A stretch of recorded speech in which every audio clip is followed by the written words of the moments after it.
All right, there it is. We live. All right, Lions fans. We're a few days late, but never short. We're here to talk about the 2023 draft, give you the thoughts from the Lions Den on how we think our guys did. We're gonna go through each pick, uh, give our thoughts on each pick, and we're gonna take it from there. So with that, son, we're gonna start out with the first round. I'm gonna have some highlights up of each pick as we are talking. In the first round, we took running back Jameer Gibbs after moving back from 6 to 12. We take Jameer Gibbs out of Alabama with the 12th pick. Actually, he's first up on the screen right now. What are your thoughts about the pick? Yeah, at first I wasn't too, I wasn't too up on the pick, because I felt like Bijan Robinson was the premier back that everyone talked about. But I guess I can be honest. I mean, after watching his highlights, because I didn't watch these highlights, but I watched like a 10-minute highlight video of his career highlights. I mean, it's hard to say that he's not an impressive player.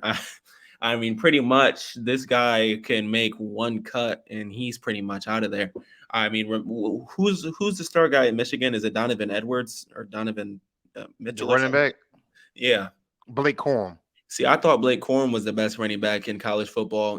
I feel like he would have been one of the top guys, but this guy is definitely better than him. So, I mean, that's how good he is. I mean, as you can see, he just somehow can always break tackles. And, I think I'm starting to see a little method to the Lions madness, maybe.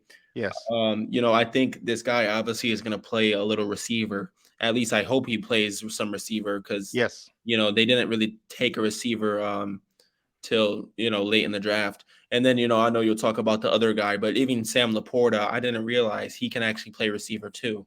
So maybe that's why they took him. But Jamar Gibbs, if he pans out to be what I thought DeAndre Swift was supposed to be, then it's a good pick then. But I actually really I don't see why he won't be successful behind the Lions line. I'm sure he'll be fine. Really.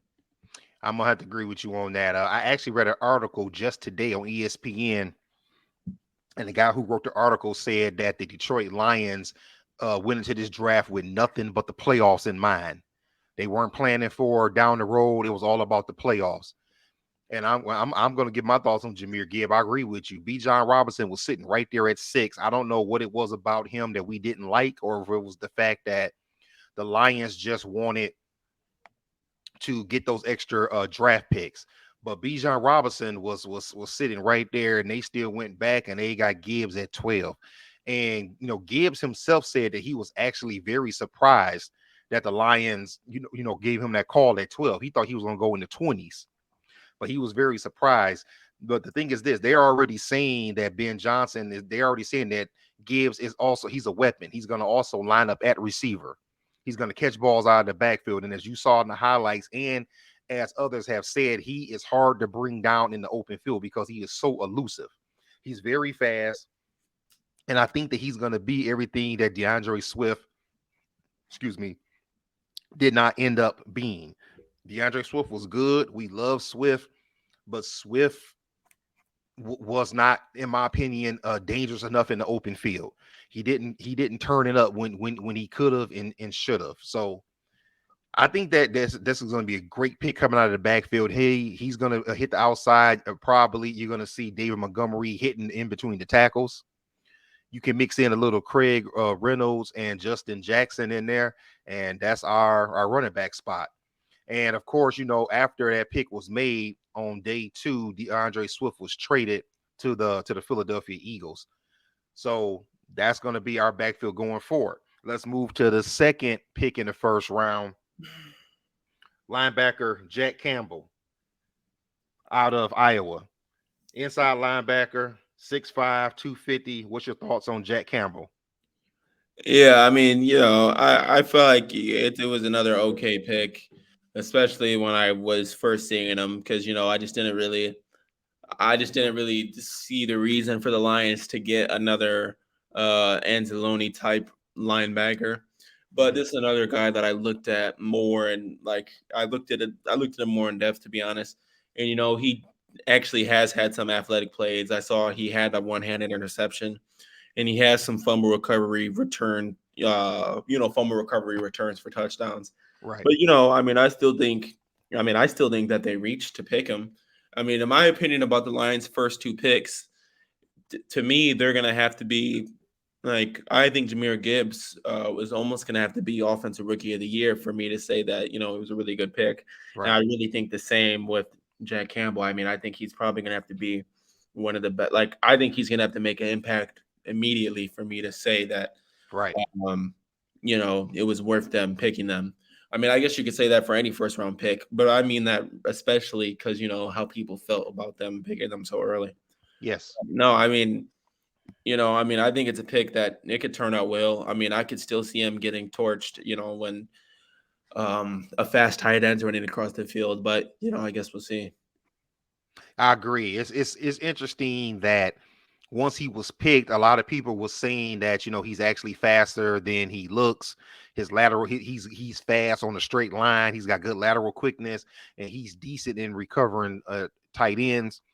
What I heard Brad Holmes say is one of the main reasons they took him is because of his size. They said that not only was he a great kid, and they had to take him because he interviewed so well, but they also said that they took him because of his size, 6'5", 250, and they said that his wingspan, that he can clog the middle of the field and basically not necessarily shut down the pass, but he can clog the middle of the field and maybe deflect passes or make a quarterback have to look over him, or go around him with his long wingspan. Now, I thought that Jack Campbell would have been a good pick in the second round. I'm gonna be very honest, especially with Nolan Smith still on the board at 18. I, Yeah. that's why that was a head scratcher to me. But as you said, son, who knows? Jack Campbell could actually show up, show out, and he could be what we need at the second level, which is a linebacker that stops the run. And Brad Campbell said that. I'm sorry, not Brad Campbell. Brad Holmes also said that that also was a major issue.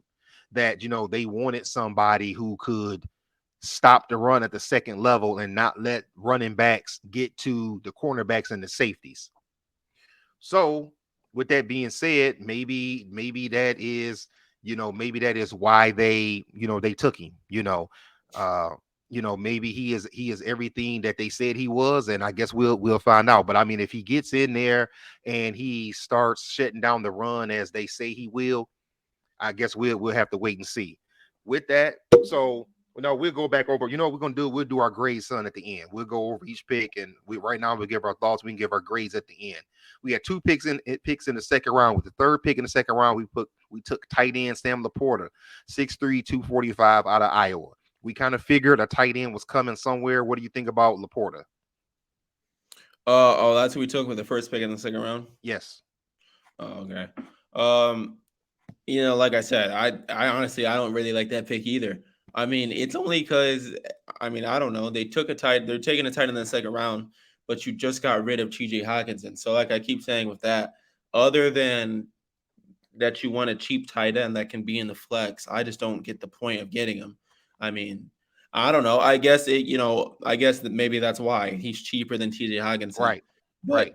But like this is what I was saying before. So I just don't understand. So what happens in 4 years when he gets good enough and you have to pay him? I mean, so then you have to pay like someone like I always say Right. that. I mean, good players have to get paid. So I mean, I guess the guy's gonna have to get paid eventually. So I don't know. I mean, he could be good. Like I said, I watched his highlights and I was really surprised to actually see him out. I guess it'd be called the flex. I guess I was surprised to see him, Right. out wide. To be honest, because I don't know if I've ever seen Hawkinson go out wide. So I was surprised to see him do that. I just, Agreed. this kind of off subject. I just don't get, Lions fans be making comparisons like, they're like I don't. I feel like people are jinxing the players. Like we're already saying that Gibbs is better than Swift, and people are already saying that Laporta is better than Hawkinson. But like Right. we got to let him play in the league first. Like we don't want to jinx him. But I don't know. I think I think it was a solid pick though. Yeah. Right, right. And and I have to say that I knew that the Lions would take a tight end because they got rid of Hawkinson and we basically had three tight ends playing tight end by committee. We knew that a tight end was coming, especially in this draft when there were so many good tight ends. And I understand, they said that's one of the things about Laporta, that he's very in the open field. Once he catches the ball in the open field, he can get those yak yards. And they said that's one of the things that they loved about him. I would have to agree with you. What happens in 4 years after when he's finishes it, gets to his fourth year, and he's just as good as Hawkinson, hopefully. Now we have to pay him. So are we gonna not pay him? Because part of me thought about it like this.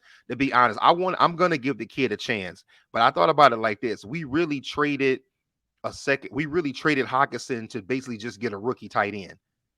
I mean, Yeah, because that's what we did. We used that second round pick to get a tight end. And like you said, like we said, maybe it is about the money. Maybe Brad Holmes knows exactly what he's doing, and he feels like we could save that money instead of having to pay Hawkinson 70 million or whatever the Vikings are going to give him or already gave him. Why not just get another young tight end who we can have here for the next 4 years? Maybe that was the plan. Uh, but I have to agree with you on that. With the 14th pick in the second round, we took safety slash nickelback Brian Branch out of Alabama, 6 foot 190. A lot of people said that this was the steal of the draft. What's your thought on Brian Branch? yeah, no, this is by far my favorite pick of the draft. Honestly, I'm very interested to see where they're gonna put him. He's not the fastest guy on the field, so at first I was kind of thinking, because I was so impressed with the highlights, I was thinking, man, this dude could probably play corner on the outside, but he is kind of slow. But honestly, this is my favorite pick, and I think he's gonna be a leader on the offense or on the defense. I don't know what they're going to do with him. I'm trying to think. I mean, now they have Tracy Walker, Kirby Joseph. There's Tracy Walker, Kirby Joseph, and there's a third guy, isn't there? CJ Gardner Johnson. Yeah, yeah. See, I forgot about him Hmm. and CJ Gardner Johnson. So really, depending on what stuff they pull, it really they could have a loaded secondary because Brian Branch is a guy where if they took him in the first round, I actually would have said that wasn't a reach if they would have took him with that second pick because I think he was pretty good. He even was surprised himself that he fell out of the first round. He was mad that he got taken with the 14th pick in the second Yes. round. And I Yeah. like guys like that. So I think he'll come in with a chip on his shoulder. And I think he's going to start instantly. I just don't know where he's going to start. But yeah.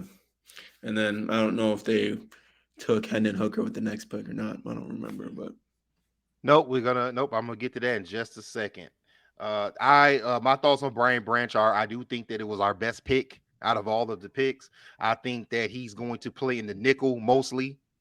I think that he will also be on the field with Tracy Walker, Gardner Johnson, and Kirby Joseph when we run three safeties on the field, because that's basically what it'll be. Brad Holmes already said that our defense is going to run a lot of nickel. So you're going to see Gardner Johnson, Brian Branch, Kirby Joseph. You're going to see those guys on the field. And I think that you could kind of look at him as a big corner. No, he's not an outside corner, but he is a safety, and I think he would be great in the zone for when the Lions do go to zone. We play a lot of press man. I absolutely love the pick. We will move to the third round where we had two picks. Pick number 5 in the third round, we took quarterback Hendon Hooker out of Tennessee. What's your thoughts on Hendon? at first I kind of liked the pick, but I was thinking about it, and it's like, okay, hold on, let me make sure. So, how old is he? He's 25, right?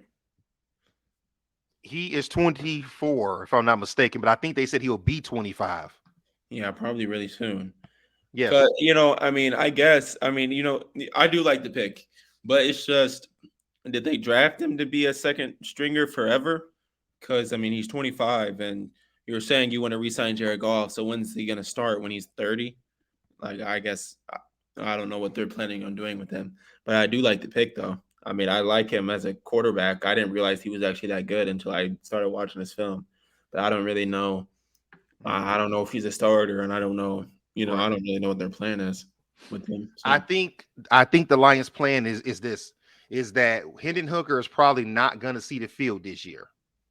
So I think that the Lions' plan is that he is a future quarterback, and mm, if he if somehow Jared Goff does not get us to the playoffs this year, then you're probably going to see Hendon Hooker next year to see what he can do. But the Lions look at it like this. Let's say that Jared Goff has a good year this year, and there are some NFL not only draft experts but betting experts who said that they see Jared Goff, they see no way that Jared Goff cannot have a good year. There are a lot of people saying that they don't think Jared Goff is going to fail. So, Really? but let's say that he falls off next year. Let's say that in 2024, Jared Goff begins to fall off and he's looking like the Jared Goff from a couple years ago. Well, the beauty is that we now have a mobile quarterback in place. Or it could even be that Brad Holmes is thinking that we love Jared Goff, but there's no way we're paying him 50 million a year after next year in 2025. So, with that being said, we already have a future quarterback in place, and he's a mobile quarterback. That's what my thoughts are on Hendon Hooker. Now, you know, when we did our mock draft, that's who I took in the second round. We got him in the third round, but I said if he's there, I think the Lions should think about.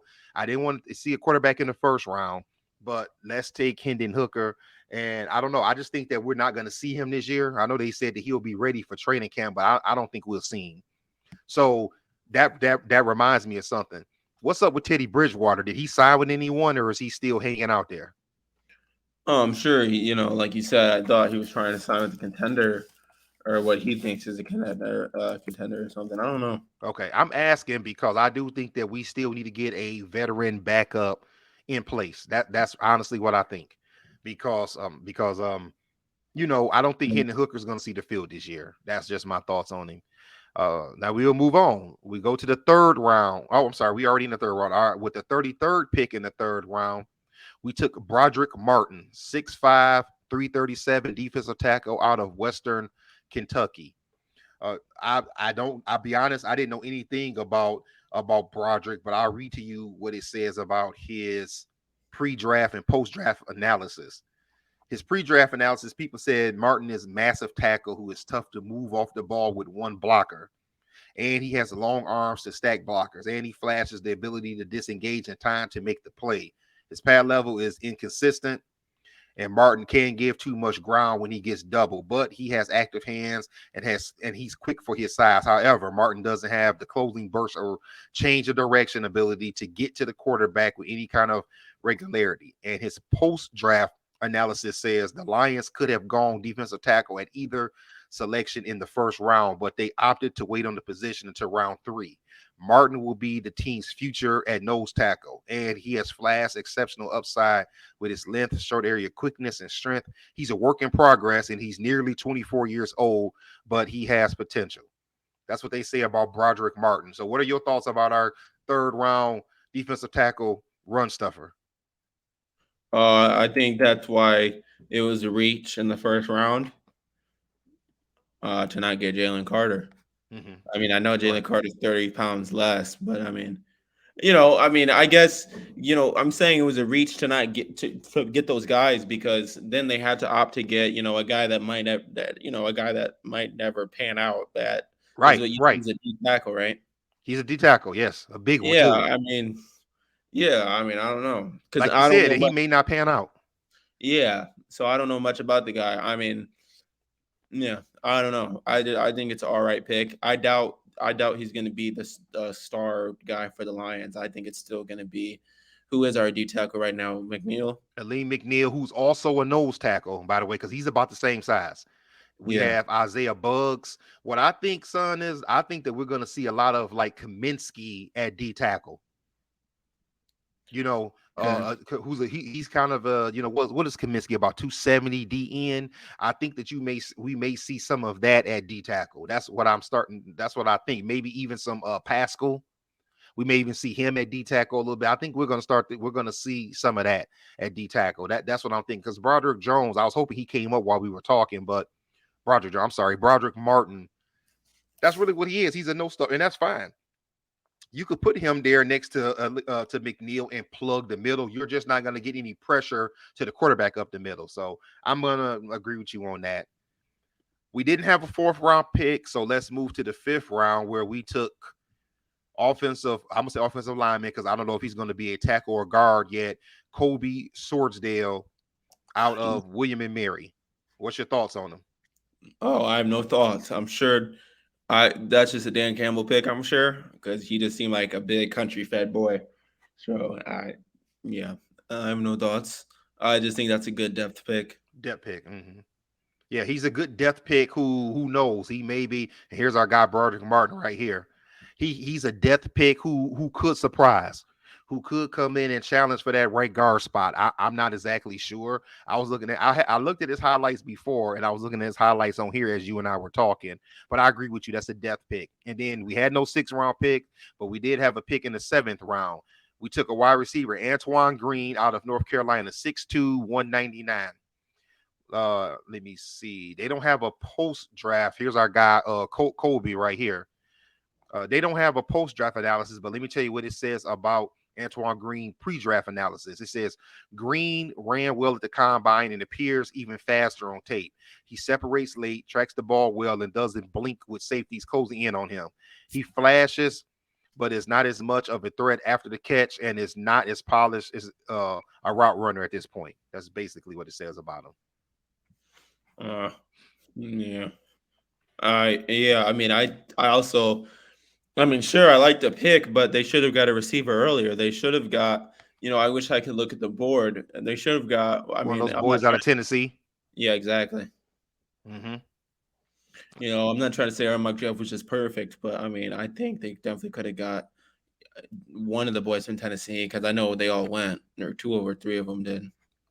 Yes, they did. Yes, they did. And this is a little bit of Antoine Green, and I'm going to run it back one more time while we go over our grades. And I agree with you. And that's probably a depth pick. I heard Brad Holmes say that when it comes to receivers, you can never have enough. So it's a depth pick. And we did just didn't we just cut a yeah, we did Quintez Cephas. We just cut a receiver because of the gambling scandal.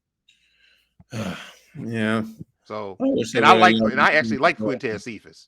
And that's what people need to realize. Actually, I was looking at, because you can check the lineup on PFF. I mean, actually, they're really not that deep at corner, really, even with Brian Branch. So I was wrong about that. That's why I was saying they needed outside corner. So really, there is. I mean, in my opinion, I think there's a lot of pressure on Sutton and Mosley, but I guess we'll see. It will be because after Sutton and Mosley, you have Will Harris, you Yeah, have Jerry Jacobs. So that would be what, 4 corners? yeah. And I don't know if Chase Lucas, who we took last year in the 7th round, I don't know if he's going to move up the depth chart. But I mean, when you mention it like that, son, you're right. We're not very deep at safety. Yeah, I'm yeah, sorry. I'm sorry. I meant corner. yeah. Not at all, really. Okay.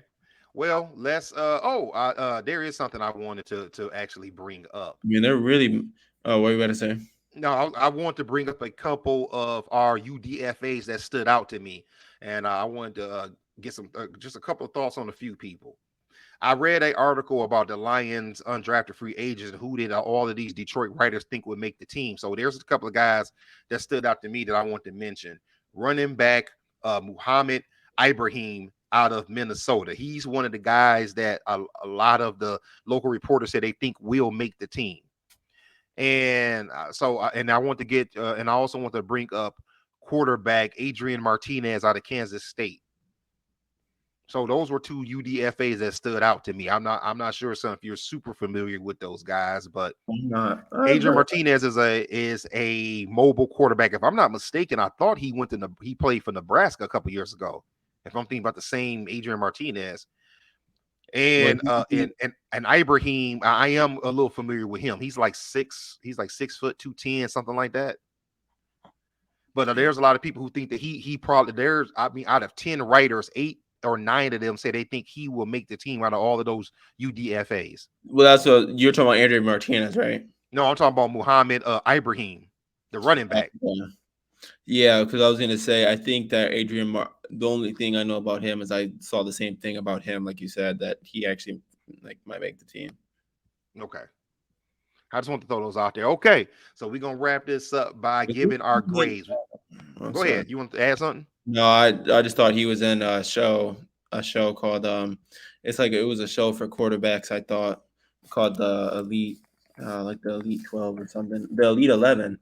Yeah, Okay. I'm pretty sure he was in that show because um uh I think he's had like a long journey. I think he's one of those guys that's been in college for a long time. I think so So too. That's why I said I think that's the kid that played in Nebraska. Yeah. I may be wrong. Um, okay, well, we're gonna go through all the picks again, and then what we will do, we will give our grades, and then we do our wrap up. On the scale of A to F, first round pick Jameer Gibbs. Uh, I guess I'll say it's a B plus. Okay, you took my grade. I was gonna say that too. That's a B plus. That's a B plus that could end up at a high. And where our grades, we're talking about also too where they were drafted, and we're kind of adding out in there with our grades. Our second first round pick, Jack Campbell, Oh, a C plus. C plus. Yeah. Okay, I'll give it a B minus. I'm hoping that he can maybe help us shut the run down and bring our defense up. Second round pick, tight end Sam Laporta, Uh, who's actually shoot. on the screen now. Man. A C. Yeah. Give it a C. Yeah. Yeah, I'm gonna give him I'll give him a B. Second round pick, Brian Branch, Yeah. A minus. A minus. Same for me. That's what I have for him. That he definitely was an A grade. I think that he's the best pick that we have. Third round pick, quarterback Hendon Hooker. So that's a B minus. Yeah, I as well will get. I'm going to give that a B. I think that it was a future pick, and if he doesn't pan out, I mean that means that Jared Goff is still playing good, and we have our quarterback. If he doesn't, we have this guy right here who can slide out of the pocket like that. Third round pick, Broderick Martin. Jeez. I'm gonna have to give him a C. All right. I mean, well, it's I guess I have to base it off. Since they did not get, like, I guess I'll give it a B. I guess they had to get it because I can't say it's a C just because they didn't get Jalen Carter. So I guess Right. just off the pick, it's a B. I'm gonna give him a C plus. I'm gonna get that pick a C plus. I think that he could be something, but we know it's just time is gonna tell. I mean, to me, in the third round, if he doesn't play valuable minutes, it wasn't a good pick. He third round, he has to play some minutes. I mean, you see him right here. He looks good against the run, and that's something that we need. So Well, I it's like guess you we'll can't get see. off the block. True. I'm watching that. Fifth round pick, offensive lineman Kobe Salsdale. Oh, I had no idea. Maybe this guy might be that sleeper pick. I mean, he looks like he's yeah. I don't know. Yeah, I like Just the just fact that just he's because he's from a small school like that, he probably would be. I feel like, I mean, he just puts that dude all the way to the end zone. They yeah, obviously know something about him. So no, that's a B plus. yeah, that's a B plus. Yeah, I think that could be a decent pick. And then last wide receiver Antoine Green, who we took in the seventh round. Oh, like a D. I mean, they should have took a receiver earlier. That Yeah, dude might not even touch the field, and the might Lions are not even really touch the short at field. receiver. They are really short at receiver. Like, the problem is he shouldn't touch the field, but he's gonna have to touch the field because they don't have any receivers. Like, we really don't. Like, PFF has the starting receivers that Williams, St. Brown, and Reynolds. Oh Like, wow, and Williams is not even gonna be there. So no, we have. I'm really surprised the Lions let go of DJ Chark. I know, right? They probably kicking it. Well, they probably didn't see this coming, so they're probably kicking themselves now. So, uh, well, I was very excited about this show for us to get our thoughts in on the draft. If you haven't already, like, comment, subscribe, and hit the notification bell so you can keep talking Lions football with us. We will be back this week when the schedule comes out. Now, I saw an article that said that they are going to reveal the schedule at 8 p.m. on Friday on NFL Network.